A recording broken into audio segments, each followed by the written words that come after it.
I think you're a good coach. I always say this about teaching is like I always get better at fighting when I'm focused more on teaching. That's not the spirit about MMA. It's like you're always like past the levels of your coaches you had, and then their kids are gonna teach people, they're gonna pass them. I think it's hard in the UFC to be doing drugs and steroids and stuff like that. Now it is. Yeah. If you're moving backwards a lot and the guy's pressuring you, Like going you're around the always cage. like defensive and like that. Even psychologically, that makes you more tired. Even if you have the skills, right? If your muscles are depleted and you Yeah. can't move them, it's like, Yeah. that's a scary person to be in a ring with, you know? Yeah, it's a long night.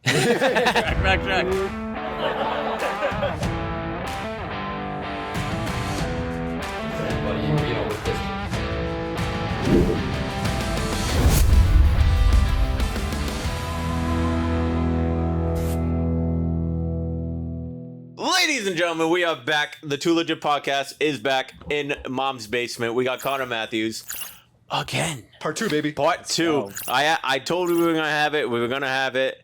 Here we are, and we actually just well, we didn't. I didn't do shit, but Connor just finished a gym session here over at Mom's basement. You know, that was actually a lot of fun. It looked like fun. You guys enjoyed it? I personally liked it. You know, Yeah. I think you're a good coach. Thank you. You know what I mean? I appreciate that. I think I have a skill to coaching for sure. I saw one of your fighters that was here today. He had a fight recently, and I think you were in his corner. Joe Poirier? Yeah. I Yeah. believe so, yeah. Yeah, he's What a did good. Joe Poirier- no, Jude. Jude Voss. Jude, yeah. Yeah. So Jude is like my guy. He's the guy who he's my first student that I used to when I had this spot at a CrossFit gym before I was down here, before the pandemic, or it was like right after the pandemic. And Jude was one of my first students over there. He was like a 15-year-old kid.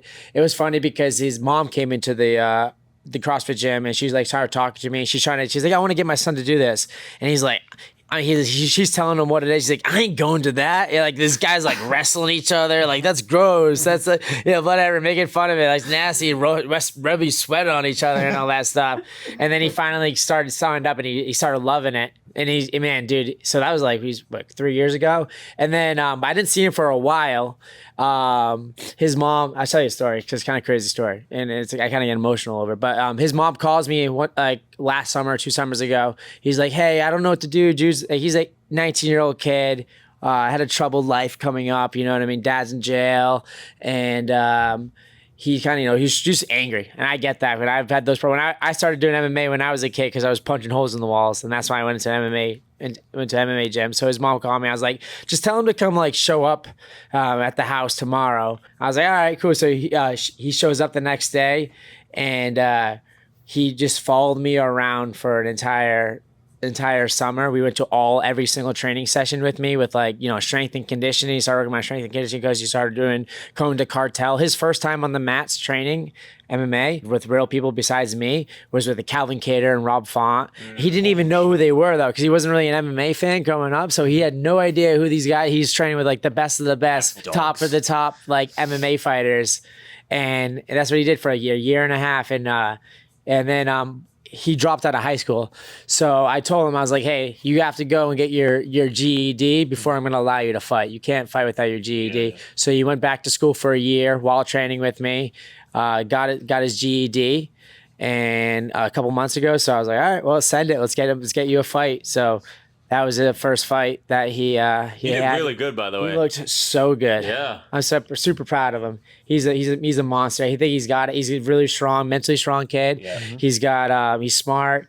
He's just he's focused. He loves it. So he's gonna be. I think he'd be a really good fighter. Do you see high hopes for him? I see super high. Following your footsteps.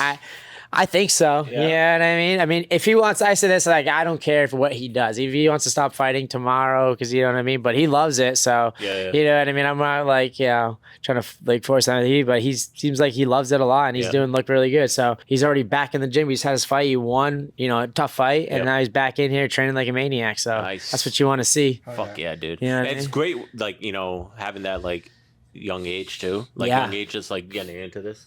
kind of hard for like kids nowadays to like find hobbies because they're like always on their phone. Always on Gives their me a phone. new reason to train. I got like, dude, I got to stay better than this kid for as long as possible. You know what I mean? Because I want to keep teaching him, but he's gonna get good fast. Yeah, bro. Like yeah. how fast and they're gonna be passing me. That's what the spirit about MMA. It's like you're always like good as you, and then you get past the levels of your coaches you had, and then their kids are gonna teach people, they're gonna pass them. Yeah. So that's why the sport just keeps progression. Keeps adapting. It keeps adapting. It's always changing. Quick shout out to Field Pulse for supporting the show. If you're still running your business off paper invoices or random text threads, you're wasting time and money. Field Pulse helps you manage everything in one platform. Quotes, schedules, payments, you name it. I've seen it in action and it's legit. On a computer or their mobile app, check them out. Connor, what's new, man? You know? Yeah. What's new? What's new in Connor Matthews' life? Yeah, man. I just had obviously 3 fights in the UFC, 3 losses, but you know, I'm going to speak as a fan because I am a big fan of yours. I feel like one of the fights, you know, didn't go the right way because maybe the ref missed something. Oh, yeah. Well, the elbows in the back of the head. Yes. Yeah, I think. I mean, at the end of the day, I was out. I was done. I was getting knocked out, and he got. I don't know, but yeah, I agree with you. Like I turtled on him, and then I got elbowed in the back of the head, and that was it. I was out, and like but I remember trying to like that part, getting rocked and getting down. I remember being there, but when I turtled and get like that kind of knockout is bad for you, bad for your head. Yeah, for sure. It's definitely got it. That's the first knockout that I had. Like after the fight, that I kind of was having issues with. Like I could hear slurring words. I was you know, a looping thing, you know what I mean? After that knockout, like I was like, it was a bad one. So that kind of was a little bit in my head because I didn't want to get hit at all in between then. So after that fight, I didn't spar once before my next fight. Oh, no kidding. Yeah, because after that fight, we just recovered and we just said, instead of, because they gave me a 3 weeks notice fight. So like, well, you're 3 weeks out. It's like, there's no point of like injuring your head and getting your head hurt again. Right. And so it's like, and I didn't think, I thought, I was like, oh, well, I'll just mentally get through that. You know what I mean? Like, but it felt weird for me going into that fight because I feel like I didn't have a camp that I normally would have. Yeah. But I had no really right. I couldn't say yes or no because the UFC called me. You're on the 0-2 losing streak. You know, they call you. You're like, I'm going to say yes. It's either I say no and then just cut me from the UFC because I'm not taking fights, or I say yes and they keep me around. Mm-hmm. So I said yes and I took it. You know what I mean? And yeah, it didn't go my way. Kid was tough. You know what I mean? It was a tough fight. It was a tough fight. Yeah. Kid was a monster. Yeah. Ain't no kid. You know what I mean? Kid was jacked. Yeah. I feel like it's always Brazilians that you fight too. What's that? It's always Brazilians that you fight too. Yeah, that fight. I mean, I haven't fought in America besides Francis Marshall. Yeah. Super American, superhero guy. That kid was a monster. But Francis Marshall, and then I fought. What's his name? I fought on Dana White's like fur fight. Yep. That kid was pretty good. He's American though. And then I fought Jais Ferreira, Brazilian guy. Yep. So I fought Dennis Bajuka, and he was Armenian, I think he was. Romanian? Not Armenian. It was the one with the red. Armenian? Yeah, Armenian. Oh, yeah, Armenian. Yeah. He was a savage. Yeah. And then the last kid was Cuban. Oh, that's right. Yeah. Yep. But he's living in America, training in America. But he was a monster, man. He was a savage. Yeah. You know, I'm not surprised if, you know, USADA gets involved again, you know what I mean? Well, I wonder, there's that. I don't know. It's hard to, you know, I think it's hard in the UFC to be doing drugs and steroids and stuff like that. Now it is. Yeah. Growing up, we had Vitor Belfort looking like an absolute Hulk. TRT, Vitor. Yeah, Tito Ortiz. Yeah. Who else? All of them are Alexander Overeem. Mm-hmm. Another. Even Brock Lesnar. Brock Lesnar 100% did. Oh, he failed that drug test. Yeah. Unless he's just like a freak of nature, you know what I mean? Because if you look at Brock Lesnar now, he doesn't look as like. I'm sure those guys know how to get around those things. There's got to be ways. Do you know what I mean? There's people who know how to get around all these tests. There's definitely. There's always the test, and then there's like the people who are on the cutting edge who are like, oh, if we do this sort of thing, we can kind of get around it. Exactly. I think there's people who just look like they were built in a lab, like Yoel Romero. Yeah, Yoel Romero is like, dude, absolute like. Genetics, specimen. Man. Genetics are made. I think genetics. UFC that's the UFC's chart. Like, you know, it's genetic. I think back in the day, it was like, you know, it was martial arts. Like people knew, like it was like the best martial arts with all these different styles. But now it's started.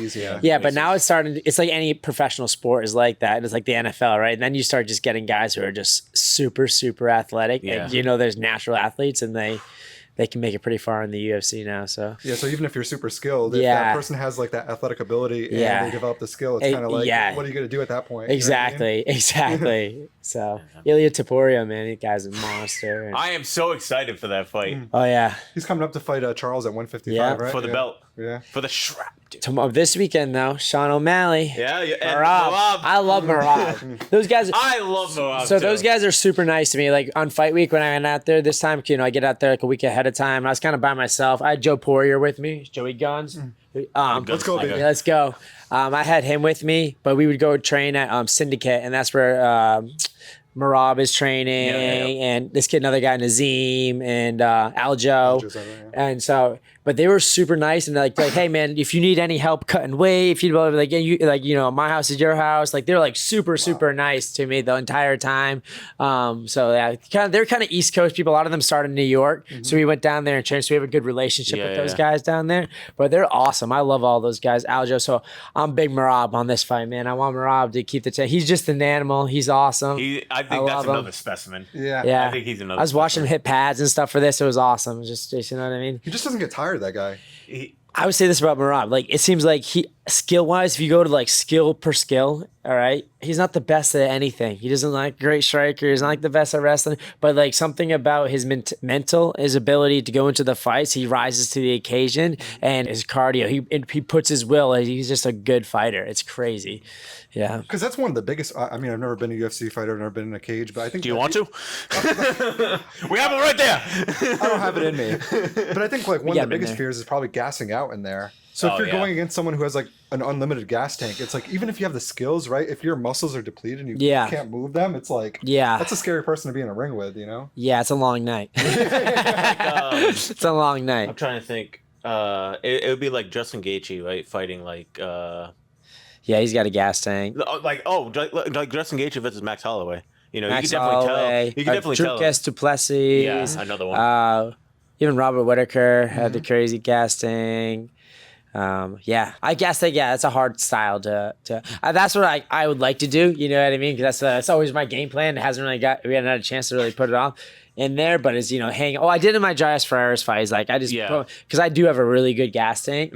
So if I can get people going with that and I get them tired, it's usually, What do you pretty think is like the beneficial. biggest thing that like people would waste, like first round, like, already your tank's on E? What's like the biggest thing that like Guys are gonna get tired doing mostly? yeah, like Kicking a lot. Yeah. Usually if you're in the striking fight, kicking, moving backwards is another one. If you're moving backwards a lot and the guy's pressuring you, Like going you're around the always cage. like defensive, and like that, even psychologically, that makes you more tired, which is Oh, part of really? your gas tank. You got to really kidding. think about. Yeah, it's like how you can psychologically stay strong and tactically be present to be fight. If you start backing up and stuff, and you're like always running away, it causes like adrenaline, and it causes like you to panic and make stupid decisions, and that's what makes you freak out, and that burns your gas tank just as fast. See, I always thought like takedowns would actually like gas people, but they if keep- Like the wrestling. yeah, wrestling, but then like if you go against somebody that has a really good takedown defense, I feel like that would empty your gas tank really quick too. 100%.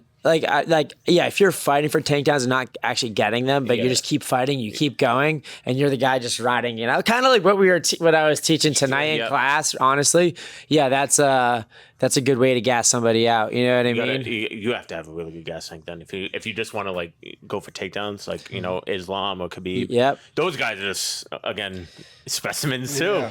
You know. They grow up in Russia just wrestling every day. they're in the you know what I mountains. mean, that's That's all why. in the mountains. They're It's all in the crazy. It's the mountains. Yeah, elevation too. I didn't even think about that, right? Yeah. Does that affect on your O2 and all that Yeah, shit too? because I always 100%. feel like fighters. And they walk to school and practice and up and down mountains every single day to get, like, they don't have cars. You know what I mean? They're like, Right. they're They are climbing a cars. mountain to their house every day and then climbing a mountain back down to go wrestle instead of learn from school. Of course, they're going to be there's no monsters. learning in school. It's just Yeah, wrestling. it's crazy.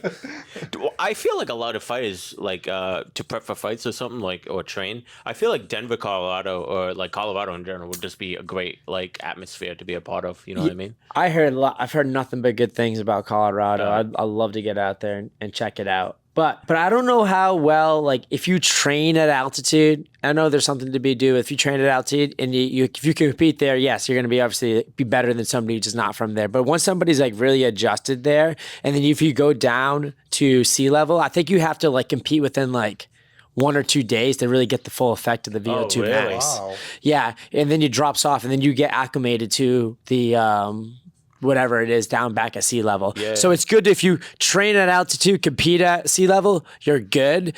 But like that, it's only lasts for like A day or two, a right? couple days. Yeah. Holy shit! I didn't know if it dropped off that Yeah. fast. I'm pretty sure. That's Yeah. why, because I was asking like I have like friends who are Olympic athletes, and that's what they were saying. So Holy shit! yeah.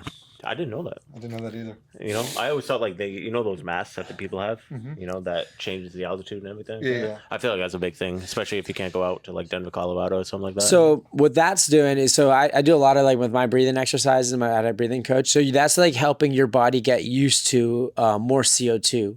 So like you can do that like anywhere really. So like the more your body is tolerant to that of a CO2 buildup, you won't panic as much. And like I said, that will make you feel like you have better cardio by doing that. But it's not like you actually have better cardio. It's like you just feel like you have better cardio. If that makes sense. That psychology is huge, right? Yeah. But yeah.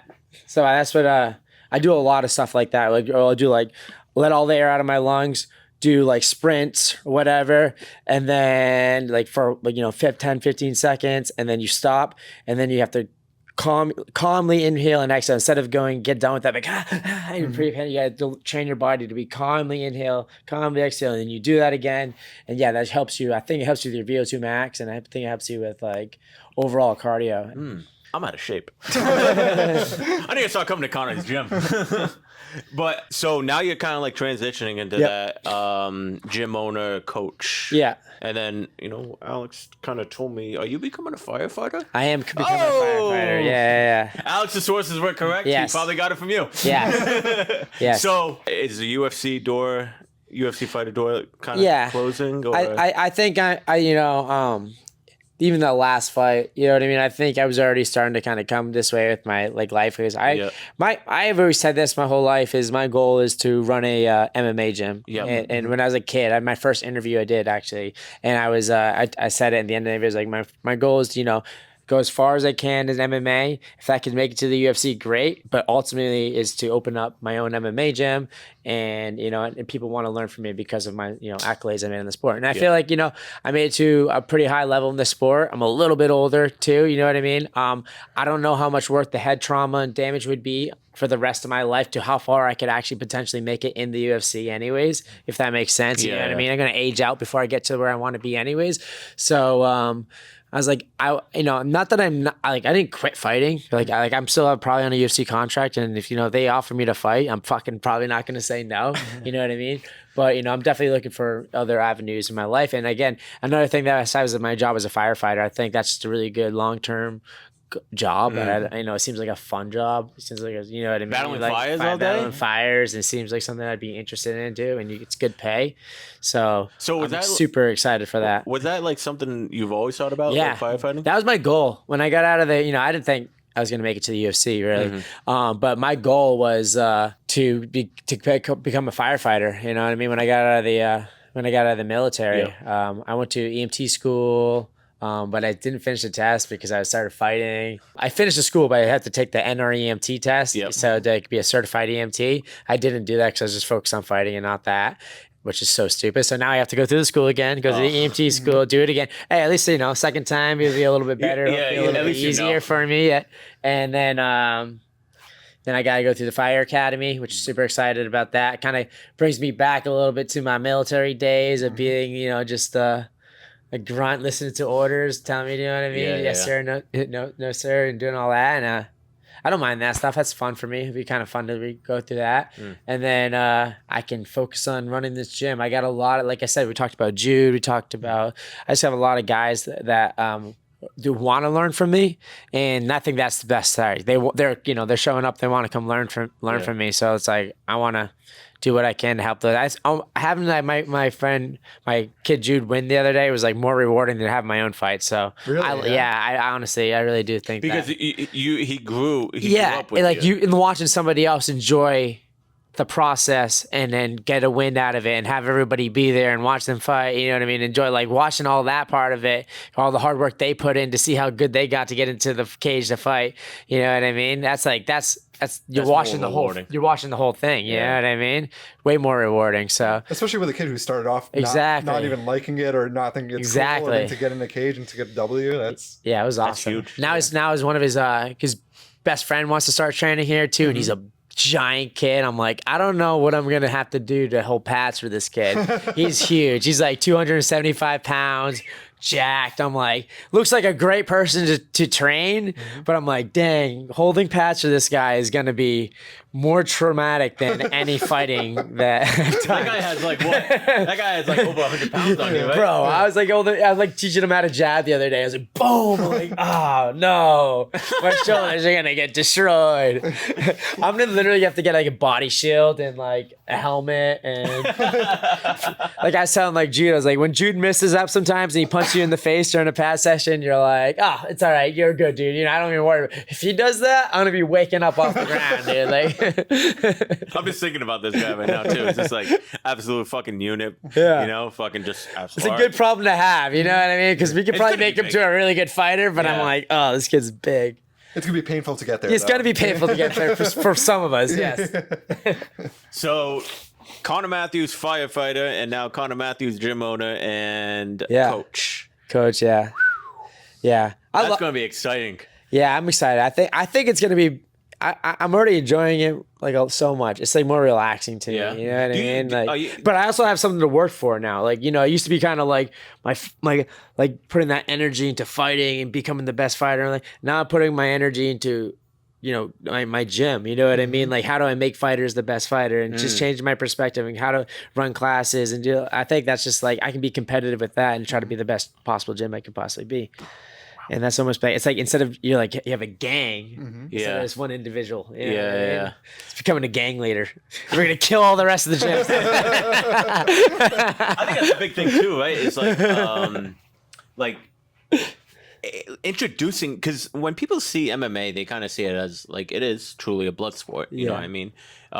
Same thing with boxing. Same thing with Muay Thai. Yeah, I think people are probably skeptical about MMA. So like, you know, what's like the one line that you could say for people like, hey, listen, like I'm really on the fence. I don't know if I should do this. You know what I mean? I think for me, MMA really teaches discipline. Yeah. You know, and mental strength.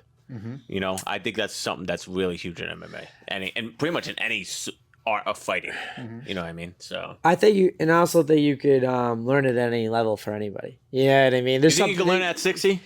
Yeah, I think there's things you can learn in the right class. I wouldn't put a 60-year-old into the class that we had today, but if that 60-year-old did like a private with me, I could have like a good constructive pad session and teaching them, making them move and doing stuff like that. And then throw them into a class like this. Imagine if he rolled though. That would have been dope. Dude, I mean, there's guys that are 60. I had a 60-year-old come down here one day.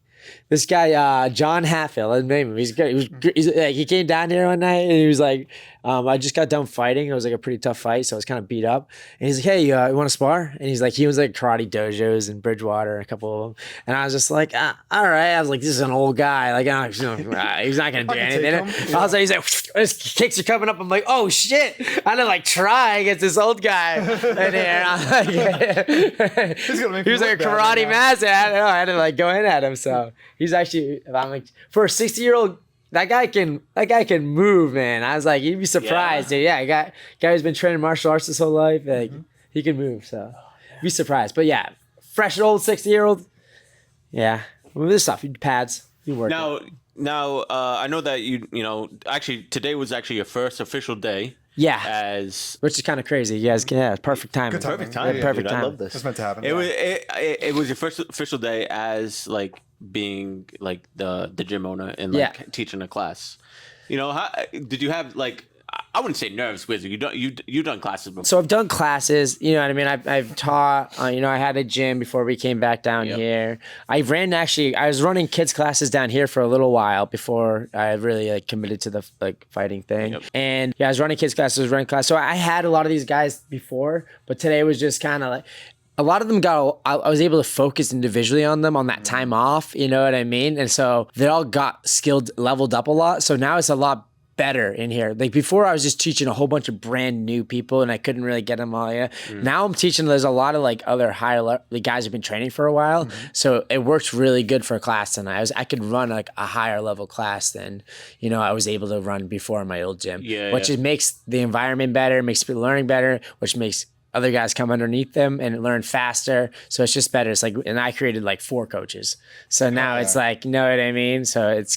And then you can lean on them too for aspects of the game that you're not as sharp in, you know what I mean? So it's like if you're a big wrestling guy, is like a jiu-jitsu person or a striker. Exactly. Coaching or even teaching class stuff. I'm like, hey, Jude, come over here so you can help me demonstrate. So he knows how to move for the demonstrations. It's just instead of being like, you know what I mean? I have no idea. What do I do? Yeah, I have no idea what he wants. And he can come in and like show me exactly what I want. So like just teaching is easier. They can help out other students is easier. And I always say this about teaching is like, I always get better at fighting when I'm focused more on teaching than I do when I'm trying to focus on being a fighter. Interesting. Because I feel like I am learning all these different things at once when I'm focused. You know what I mean? I'm teaching this guy one thing and like he doesn't understand, so I have to teach him a different way. So I'm always explaining things and breaking down people's mistakes or problems they're doing. And I'm fixing them and from a lot of different people. So now I can like, it just ingrains it deeper into my head for all the things that I'm doing. So if you're enjoying the show, chances are you care about building a solid business. And that's exactly why we partnered with Field Pulse. It's not just a software, it's peace of mind. Less back office chaos, more time doing what you do best.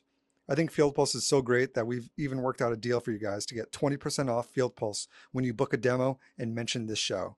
Head to fieldpulse.com. That's fieldpulse.com to get started now.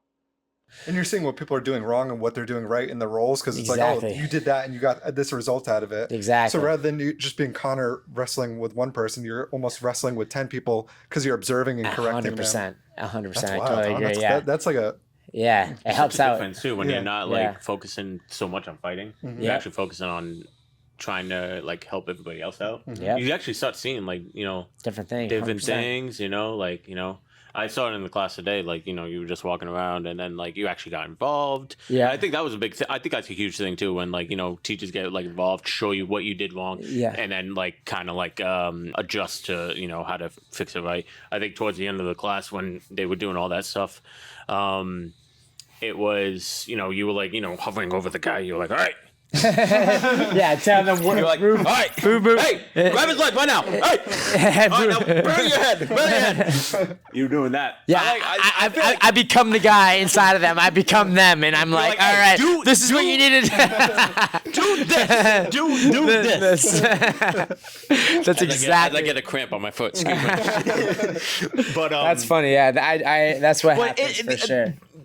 It's nice though when you like, you know, you actually spend some like one-on-one time and still kind of teaching the class where it's like, you know, you're at a class, but you know, you're thinking about your fight, you know, a couple weeks out, it's like, okay, 100%. You know, now your mentality is I'm going to train these people to become their best self. That's exactly it. 100%. Like that, it's just weird. It's just the energy is completely different when I'm focused on me fighting and then what it is when I'm in here for everybody else. It's like, I don't know. It's almost like ego, like less ego. I don't, you know what I mean? And it's like, I can just go around and help people out. Like, I'm not worried about me and like just making myself the best and all that stuff. So it's just like, it must be a good feeling though. You know what I mean? That's why I like it. It's making all the environment for my gym better. You know what I mean? And that's basically where I live. So I know that you said you wanted to eventually, you know, once you wanted to get this gym big enough to move to another gym. Yep. Personally, Connor, I love the aesthetics of this gym. I love the smell. I just love this gym because me too. You know, I don't think I could get rid of it. No, I don't think you should. That's why I told my parents that they're like, hey, so if when you move out, we can pick up the mats, we can make this, because this was originally supposed to be like I don't know, bathrooms down here. My parents are going to have a little walk-in out bar. You know what I mean? This is all going to be my parents. But, like, you know, I put the mats down, and that was that. But shout out to your parents. Shout out to Mom and my dad for letting me do this. But I do love it down here. And I'm probably gonna try to keep this out here as long as possible. So if I move to a new spot, I'd want new stuff, new mats, new everything. You know what I mean? I like these mats, but they're you can get better ones. You know what I mean? It'd be a more official, better gym, and I need a little bit more space, unfortunately. And it's the parking. You know what I mean? I feel bad for my neighbors. The neighbors are awesome. Nobody's ever complained or anything. But I wouldn't. I fucking. What are they gonna do? No, they're all super nice, but sometimes we have cars parked down the freaking entire street. So it's like, you know what I mean? I need to, probably loop them. More sustainable. Parking lot, maybe. I don't know. Yeah. Hey, actually, Connor, you know what you do? You buy all the houses, and then make a big ass parking lot. Yeah, I know. I'm kidding. Just jokes. You see, the one across over there. You could park cars inside, like a lot of cars inside the house. It would be kind of cool to keep this aesthetic as you go bigger into bigger gyms, though. You guys ever see, this is a spot in Providence, it's not a plug, but just something that comes to mind. There's a spot called Ogie's Trailer Park. No, I've not. And you walk in, it kind of just, you feel like you're inside of like a trailer, you know what I mean? Like a very groovy, like old, kind of smells a little bit in there. But it's like people go there for that sort of aesthetic, you know? I feel like so many things nowadays are just so sanitized. Yeah. You know? You go into McDonald's, Burger King, like any restaurant, just like it's so clean to have Get the fuck out of here. No, it's not. No. Well, I mean. You say McDonald's is clean? Get the fuck out of here. It's just, it's so commercial. You guys you guys are getting a full-on mom's basement moment here of how dirty this is. This place is disgusting right now. Cannot see it by now. Yeah, after a fight camp, like I feel like my cleaning goes like out there, and I haven't really got back to being able. I've been kind of on vacation mode, and so the gym is just in this shambles right now. Just gear everywhere. Guys, you can't smell what I'm smelling, but it smells like hard work. Yeah, It probably not. It smells good. like hard work. Probably but not. I'm good. literally, I'm on a mat. Alex is barefoot. Connor's barefoot. I'm not, because we just had grown ass men rolling on this mat. Make sure you guys take showers when you get home. Yeah, I think I'm gonna have to. But you're starting to itch right now. yeah, I'm like, oh, fuck, inside my eye. Fuck. We're in a basement. Yeah, but it's okay. The only thing that happens in this basement is fighting. That's it. Yeah. So, mom's basement, gym owner, firefighter. I keep on saying this because, like, so much on your plate. UFC fighter, combat veteran. Now you're a firefighter. Now you're a gym owner. Yeah. You're wearing a lot of hats. Yeah. And correct me if I'm, correct me. I forgot if we talked about this on the last pod. Do you have kids? No. No, you don't have kids. Okay. No. You have dogs. Yeah, I know you have dogs. My parents have a dog that I, is very close with, but I can't bring it home at night anymore. So now that I moved out of here, so I only come here. This is my place of work now, which is kind of interesting too. You know what I mean? I only come here for just training, and then I get to go home to my house. I kind of like it. It's kind of nice like that. So nice, dude. So yeah. Man, rent's just really cheap here, so that's what I'm saying. So it's like, what's all like these big businesses all start in basements and garages and stuff like that. Yeah. So it's like, you know what I mean? I think that could happen here. I think it's a good spot to do it. No overhead. No. So I guess you guys gotta start running it like better. You know what I mean with all that, but scheduling the classes and that anything I learned is just being consistent. Yeah. You know what I mean? That's gotta be my main thing. It's like, this is my job. Treat it as a job, show up for every class. And then, is there one thing as a UFC fighter that you can use as like a business owner now? What do you mean by that? Like, is there anything that you learned? Oh, as a UFC fighter, as a business? Yeah. Anything that you learned as a UFC fighter that you could use it as a business owner? I mean, I think I've learned so much. You know what I mean? It's probably not just one thing. It's like I've been all over the place. I've seen a lot of other gyms and how they've ran and coaches and what they do just by traveling for training and stuff. So I think I see how the way they do it. So I can kind of emulate that and run my practices like that in my own way. Yeah. So I love I went out to Longo's gym. I went to Syndicate. I love training there. Shrink Couture. We don't have anything like that in this area right now, the way they run their MMA gyms. I don't know of anything. Nostos MMA in New Hampshire is pretty good. They run a good gym up there. North Andover, they got an MMA style gym, but there's no really big MMA gyms I think about. Like specifically MMA. Yeah, MMA. Yeah, Well, a lot of gyms, a lot of MMA fighters in Massachusetts, and especially in this area in the South Coast, they go to individual trainers. So they go to their boxing trainer, and then they go to their like a wrestling, like a team high school wrestling coach or wrestler practice, and they learn all these different schools, and then they'll do a little bit of drilling with everybody together, but it's not like a super gym the way I feel like all these other gyms are training out, in other places. And because a lot of gyms around here are more like at least a lot of the ones I know is like a Brazilian jiu-jitsu coach who does mainly BJJ, but then he'll add in like exactly. He'll have like an MMA fighter and they do a class here and there. Exactly. Right. Because that's how businesses run. Businesses run from general pop. The fighters don't pay the bills for gyms, to be honest. Yep. So general pop classes, like, from everybody, kids, moms, dads, and all that stuff, that's going to be 90% of your business. So that's where like they have to do to survive. And that's the only places we have to train, is places like that. So what do those gyms do differently then? Like the super gyms in Las Vegas and stuff. Yeah, like the syndicated Longos, or even they still do that. They still have. I think it's location mostly for those guys. They still run those general population classes. But like during the day and at night, they just have massive numbers of MMA fighters from around the world that come there, because I think it's Las Vegas. And people come from all around the world to go train and fight in Las Vegas.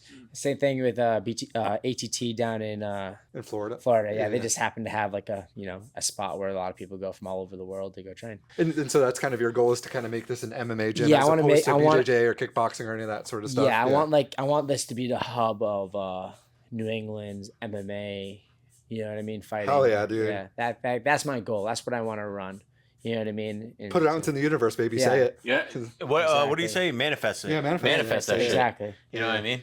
Alex got me on that wave too. He's like, manifest. Say it. I also made pretty good relationships with like Black Rifle Coffee and all these other. I want to see if I can talk to those guys. If I get the gym rolling, get some sponsorships, and what I mean, and make it into like a cool. I love Black Rifle Coffee, by the way. Love those guys. Yeah. Here's a plug for a sponsorship, guys. JT from Black River Coffee. He's the man. He's awesome. JT? Yeah, he owns. He's one of the owners. Him and Matt Bass. Yeah, he's one of the owners in there. I hung out with them a couple of times in between fights and stuff. No kidding. It's fun. So fun. Those guys are a different breed too. Dude, you know what I mean? Good at everything. JT, this guy, when I was hanging out with him, he could like pick up a guitar, fucking play the guitar, go play the drums, he's like jumping this rally car. We're jumping a rally car in his front yard or whatever. I go to put the seatbelt on, like the straps, and he's like, don't put those on. You don't need those. I was like, all right. just like jumps off the hill, like going around turns. I was like, we definitely should have wore a seatbelt. I mean, there's no way. It was scary as hell. But he's like a really good rally car driver. He's nasty. Everything they do, they're really good at. Right now, he's really into fighter jets, like simulation fighter jet things. And one of my best friends, who's a combat controller as well, and then he's now becoming a F-16 pilot. So he went over there, hung out with them, was flying, and he's like, JT's good at flying. He's really good at flying jets too. I'm like, how is this guy just good at fucking everything, dude? A Renaissance man. Just Renaissance. He literally is a Renaissance man. It's amazing. I never thought about flying a jet. I'm gonna be real with you. No? Nah. I think it'd be badass. It's the most badass vehicle humans have created. Is it a vehicle? Moves you? Yeah, I think I feel a vehicle has like 4 wheels, though. I mean, a vehicle. It's a vehicle, right? A flying vehicle. Yeah. Fine.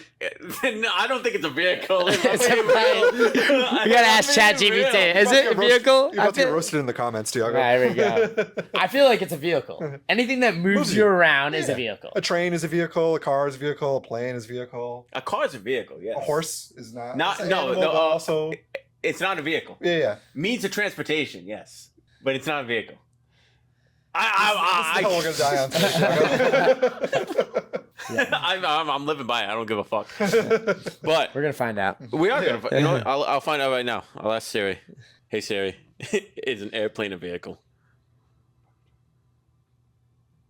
Oh, it won't say it, but yes, an airplane is a vehicle. Well. Fuck this. Catholic schools. Never went to one, but it's all good. It shows.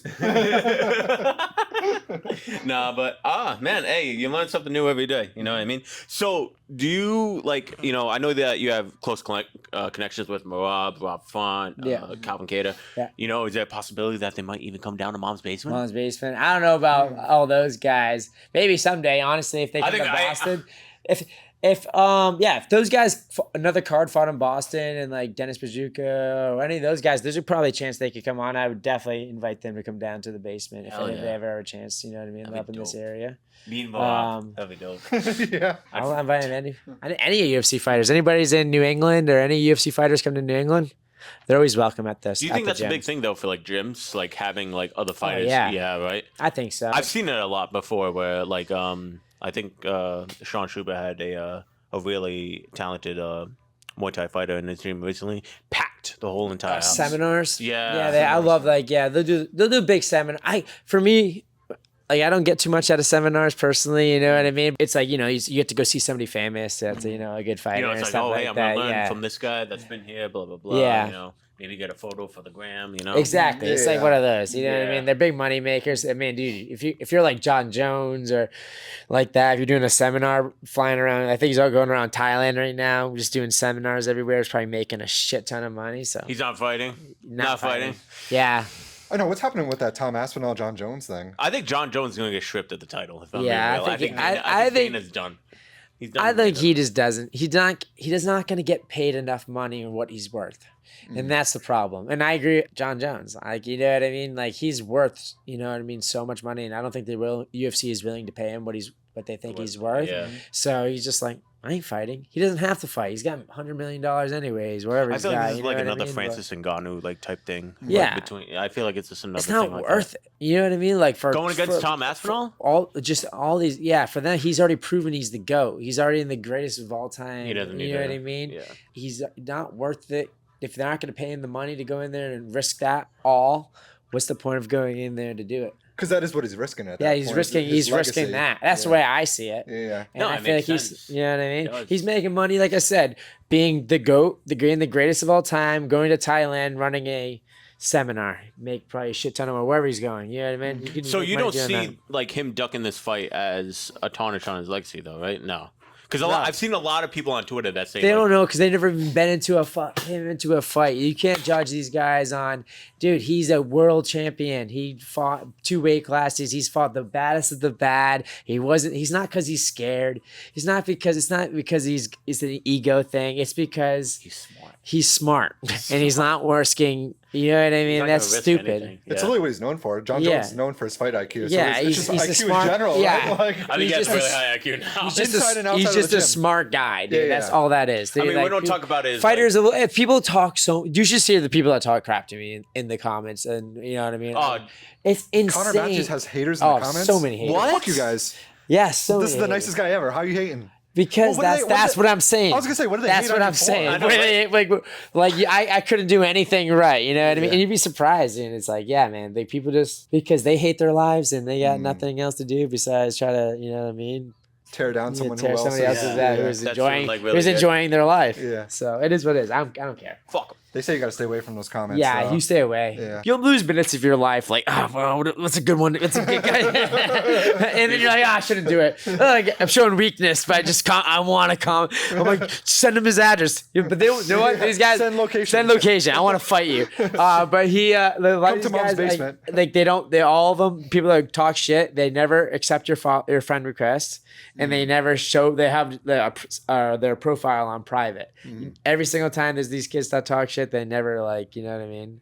Will like show you who they are. So What do they? So they talk shit about like they could beat you up or something, or what's yeah, I mean, look at the guys talk shit to Sean Strickland and guys talk shit. You know what I mean? Like that. What I think those guys get into the jail? Yeah, not talk shit and say they could beat you up. They'll just talk shit about your fight career. Oh man, you're 0-3. You got locked. You're trashed. Blah blah blah. And then they'll comment on other photos of people standing. I don't even know why you guys are standing with that guy and all this. Whatever. You know what I mean? Just like she's Jesus, saying like bro. so, just like unnecessary mean stuff. But whatever. It's just somebody hating their Connor, life. I want you to understand something. Like these fucking people that fucking comment negative things. They they are not No life. They have no life. Trolls. They're life. trolls, and Probably they in their mom's basement, but it's not a cool MMA. Yeah. Gym, you know? No. But Connor's It's fine. it's Yeah, they have no life. You literally have like my brain doesn't even work like that, so I don't Yeah. even know. Yeah, you know what I mean? Because you're too focused on your mission to go Yeah, comment negative hate like, on I someone don't- else's shit. yeah. That's just noise, bro. Yeah. Yeah, Block out the noise. yeah. So, John Jones, you are the GOAT.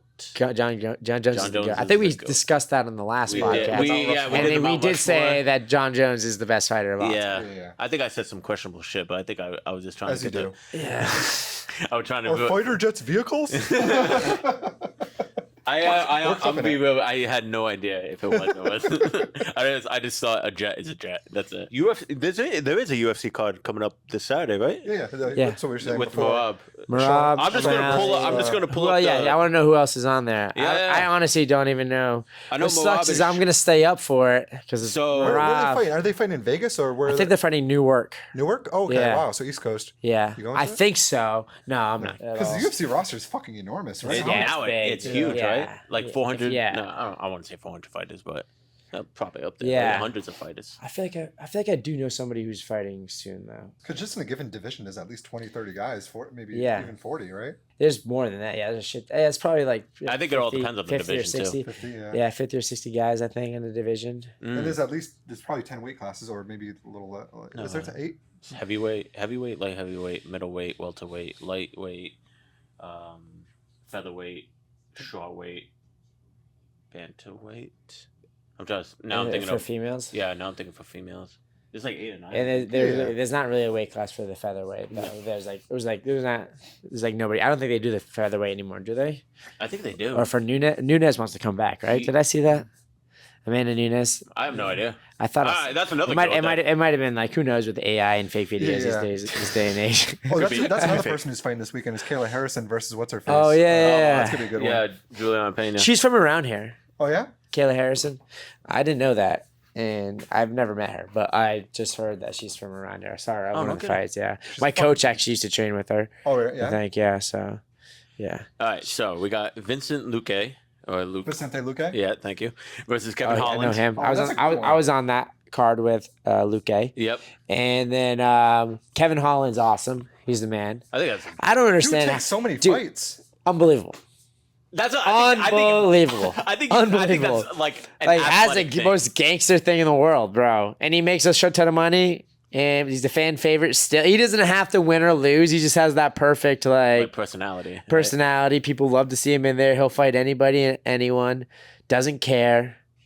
He's just a savage. It's nice too, because to your point, like the record doesn't really matter. I mean, Doesn't he's matter. a tough guy; he'll fight anyone. But People just want to see Kevin Holland fight. But also It's he like got- Jim Miller. People he's just got a- want to see Jim Miller. They Yeah, don't fucking care if he Jim wins or Miller. loses. It's like I love. I love Kevin Holland. Yeah, he's Kevin got a great Holland's the style. man. Like he doesn't really get beat up either. I've never really seen him get too hurt. No, he he- gets Hamza ragdoll him, but He doesn't just get- talks shit while he's punching people. I just Yeah, dude. like that's how he punches people. Sometimes he doesn't even care. He's like he's karate chop. He's the man. I remember one time it was during the COVID when the UFC was in the Apex, and he was like he was talking mad shit, and then he hit one his opponent with a slap. He's like, "You see that?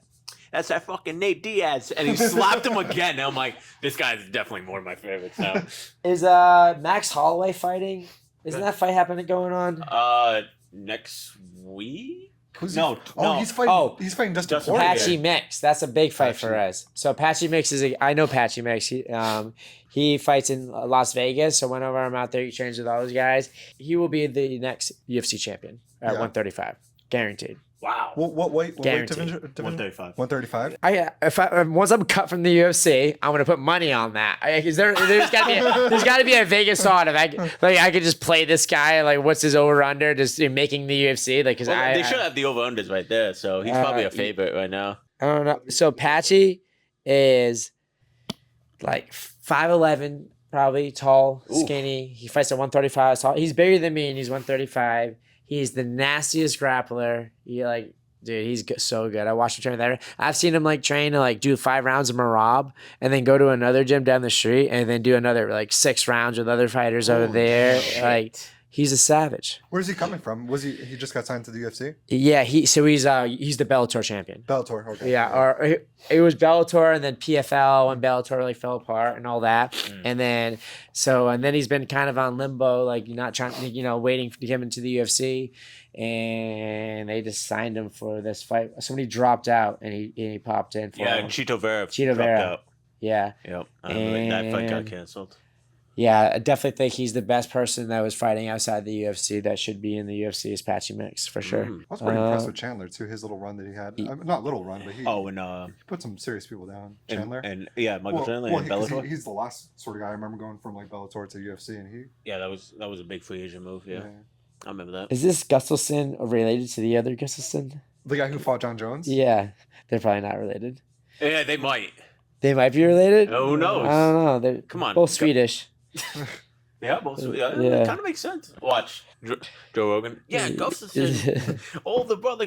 Yeah, I don't know any of these other guys, but they're all probably really good because it's a pay-per-view card. So usually anybody in the pay-per-view cards, they have exciting fights. So it's Sean and Marab is headlining, right? Yep. Yeah. And then who's Co? Co is Juliana Pena and Kayla Harris. I don't know what you guys are doing on Saturday night, but we can watch the fights if you guys want. You're not here. I'm away this weekend. Oh, you I are? would. Where are you going? Going to Nashville this weekend. All right, Yeah. nice. Oh, you really? Nashville's Yeah, nice. going to Nashville this Damn, weekend. Yeah, motherfucker doesn't give me an invite. What a piece of shit. You want to come, dude? You'll be my carry-on. Oh yeah, because my fat ass. Let's see. All right, so in 3 weeks it will be the big fight: Topuria versus Oliveira. Yeah, That's going to be huge. And then I'm excited for that one. Kai Kara France. I think Ilya just dismantles him. I think so. Wow, really? Yeah. Well, look what he did to Holloway. Dude. I know, but Yeah. And look what Holloway did. I know it's like MMA math, but look what Holloway did to Gaethje, and the whole how Gaethje fought Charles. I just don't think his. Yeah, but- I think his wrestling is too good. He's not gonna have the jiu-jitsu threat that he has in other people, and his striking is not like and he hits so hard. You know what I mean? Freaking Ilya Topuria hits so hard. I think Dude, he's just gonna flatline. you said it too, right? no one's ever put Holloway down, dude. Yeah. Ilya's the first Yeah. one to put him down. Yeah. He hit him with a shot, and Max's head snapped back. I was like, He's oh. an 85er. He walks around 185. He's listening to that podcast. I'm like, dude, I walk around. I am fat right now after my fight, like just eating whatever I want, and I'm 171, 172. Like, how is this guy Walking around 185 or 180 and fighting at 145? It's crazy. Now 155. So Crazy. That's got to be a lot of muscle, a lot of strength. I love Charles Oliveira. You know what I mean? So like, I've seen a lot of things on like Instagram and shit where like people seeing Charles Oliveira get absolutely knocked out, and then you just see like people crying and shit like that. That would be me. I love Charles Oliveira. I think Charles Oliveira is cool too. I like him as a person. He's a nice guy. It's one of those things where it's like your heart wants Charles to win, but your brain's like Ilya's. Yeah. That was literally like you and Max and Ilya. Yeah. That was literally like that. Yeah. But no, UFC. I wanted Max to win that fight so too, bad. man. We all did. I remembered. I think we all had a conversation about it. We were like, I wonder how he's gonna come back from getting knocked out. That's never happened to him before. So you know what I mean. Sometimes this might be the end of the. And then he's going against another hard-hitting savage. And he lost twice to Dustin Poirier already. Yeah. I don't think he's won against him. I think this is the trilogy fight, and he lost two fights previously. This is the trilogy fight. And going against somebody who lost two twice is probably like mentally super difficult. 100%. I think the last person who did that was Israel Adesanya versus Alex Pereira. Yeah. That was insane. Well, That I don't know if it was twice or knockout. three times. So he He fought him in that karate, In- whatever yeah, it was, in the not karate, kickboxing thing. He lost to him, I think, 3 times in that. Yep. And then he Came to the UFC, fought him in the UFC, beat him in the UFC. So it was really No, Alex beat him first in the UFC. Alex beat him first. That's what I'm saying. Alex, so it was really four times. Four times in a row. 4 times of losing to Alex. Yeah. And then he had that bomb on the cage, turned Boom. his head, knocked him out. That was insane. I was down in Miami Yep. for that fight because Rob fought on that card. I Rob forgot. fought? Oh, yeah. Yeah, I fought Rob fought? Giannis. Fought. Rob fought Giannis on that card. So we were Oh, down that's a there good for the fight, whole week and everything. So that was a great weekend to be at it. He beat Giannis on that card. Yeah, right? he smoked him. Giannis- Came out, hit him with a couple jabs. I think hit overhand. Yeah, he fucked him up. It was a pretty good fight. Before that, Giannis was looking good. I don't know if he was undefeated, but he was on a good run too. He was on a good run, but he didn't. Rob Font's, he's top 5 right now. He's fighting next month in China. Really? He's fighting Song Yadong, whatever his name is. Yeah.